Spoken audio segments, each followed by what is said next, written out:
Freediving just allows you more movement. It's a bit more extreme, it's got a bit more edge to it. It's more fun for me. When I feel like challenging myself and doing something cool, having a go, the depths can go up 100 metres or more. I hold the free immersion national record, which is 83 metres, and that's with no fins on, and you use the rope to pull yourself down and back up again. It's really nice. The training is very similar to any other sport somebody does. Like if you train for a marathon, you do a lot of running beforehand, and eventually it feels easy. Same with the triathlon. Freediving is no different. You train by holding your breath and doing certain exercises, and eventually you get really good at it just from training, and a certain amount of time. It's really not rocket science. It's a whole lot of fun though.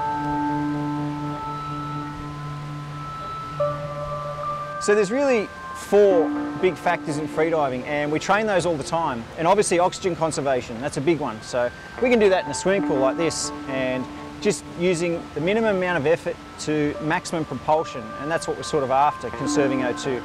And flexibility of the chest and body, and that's where yoga comes into it, as you'd mentioned. And yoga is a great way to get flexible everywhere in the body, and that's paramount for freediving because we shrink at depth.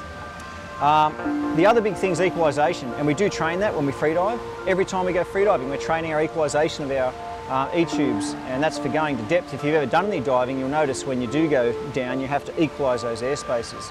And of course, safety. That's another big factor, and we're always training safety. Okay, so this is a monofin. Anyone who ever had a fantasy about being a merman, or probably more realistically a mermaid, this is the piece of equipment you have to have. Maximum propulsion, minimum effort. You can go a long way on this for very little energy expenditure. Fantastic and a whole lot of fun. Well, the longest to date that I've spent holding my breath is around the 8-minute mark.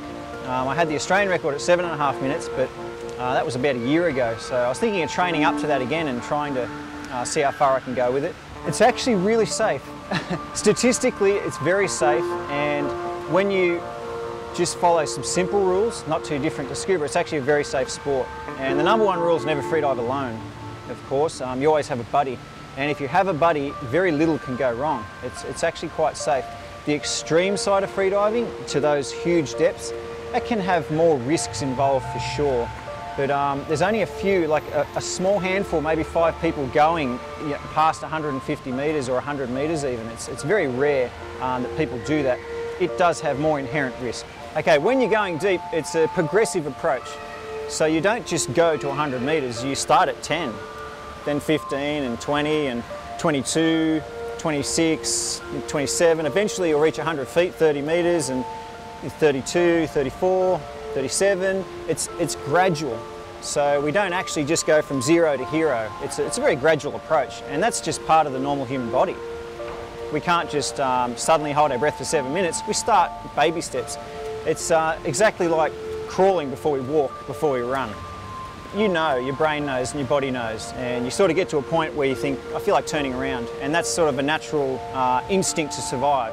It's a great family sport. It keeps you fit, keeps you flexible, nice relaxation so you can manage stress, and we get to see all the beautiful underwater world.